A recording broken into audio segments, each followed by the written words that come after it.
নমস্কাৰ বন্ধুসকল, স্বাগতম জনাইছো মোৰ অন্য এটা ভিডিঅ'লৈ। আজি ৰাতিপুৱাৰ পৰা নেৰানেপেৰা বৰষুণ। সময়খিনি কেনেকেনো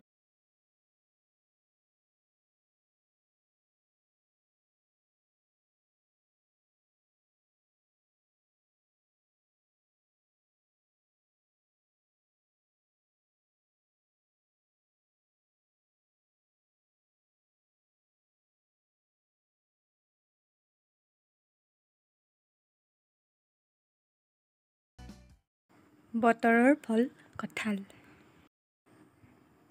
কঁঠাল খাই মই ভালেই পাওঁ নে বেয়াই পাওঁ সেইটো কথা আজিলৈকে ভালদৰে বুজিয়েই পোৱা নাই।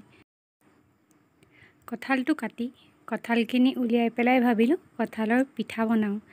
আগতেও খাইছোঁ, বহুত দিনৰ মূৰত আজি আকৌ বনাম বুলি ভাবিলোঁ।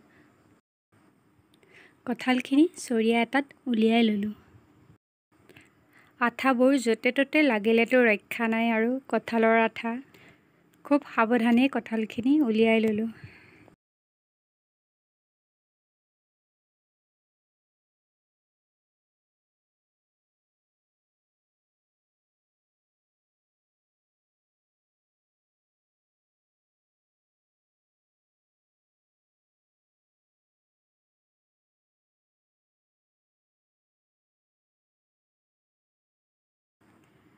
এয়াই হৈছে উলিয়াই লোৱা কঁঠালখিনি। ইয়াৰে 10 ফুটামান কঁঠালৰ গুটি উলিয়াই মিক্সিৰ জাৰটোত দি গ্ৰাইণ্ড কৰি ল'লোঁ। কঁঠালটোৰ মিঠা অকণ কম আছিলে, সেইকাৰণে পৰিমাণ অনুযায়ী চেনি অকণমান দি দিছোঁ।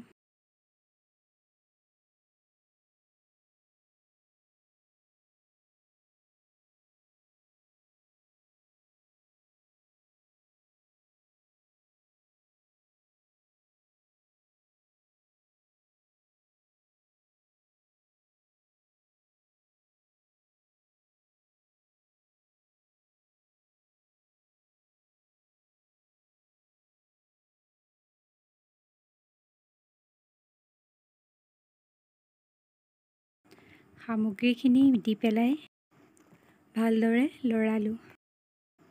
ইয়াত এতিয়া আধা কাপমান গাখীৰ এড কৰি দিছোঁ। গাখীৰখিনি দি পেলাই ভালদৰে আকৌ লৰালোঁ। যিমান লৰোৱা যায় সিমানেই ভাল।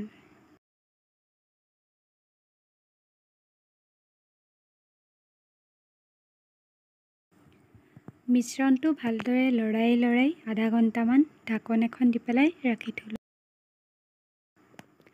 কেৰাহীত ৰিফাইন তেল দি পেলাই তেলখিনি গৰম হ'বলৈ গেছটো মিডিয়াম ফ্লেমত ৰাখিলোঁ।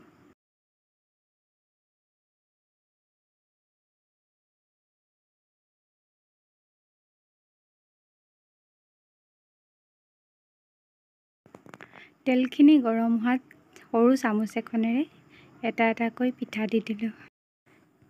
পিঠা এয়া নমাবৰ হ'লেই।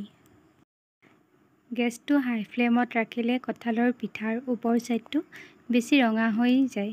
সেয়েহে গেছটো ল' ফ্লেমত ৰাখি পিঠাকেইটা ভাজিছিলোঁ।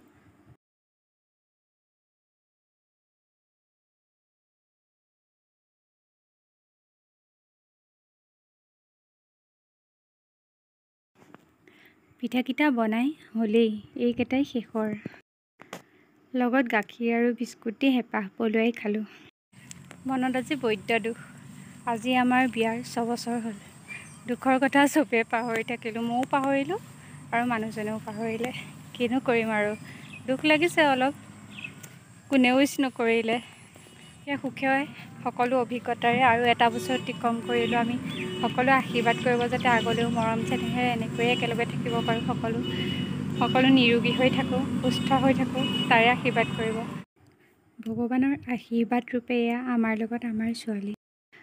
লগতে বিয়াৰ দুখনমান ফটোও দিছোঁ। ভিডিঅ'টো যদি চাই ভাল পালে লাইক কৰিবলৈ নাপাহৰিব আৰু মোৰ চেনেলটো ছাবস্ক্ৰাইব কৰি দিব। আজিলৈ ভিডিঅ'টো ইমানতে সামৰণি মাৰিছোঁ। সকলো ভালে থাকক।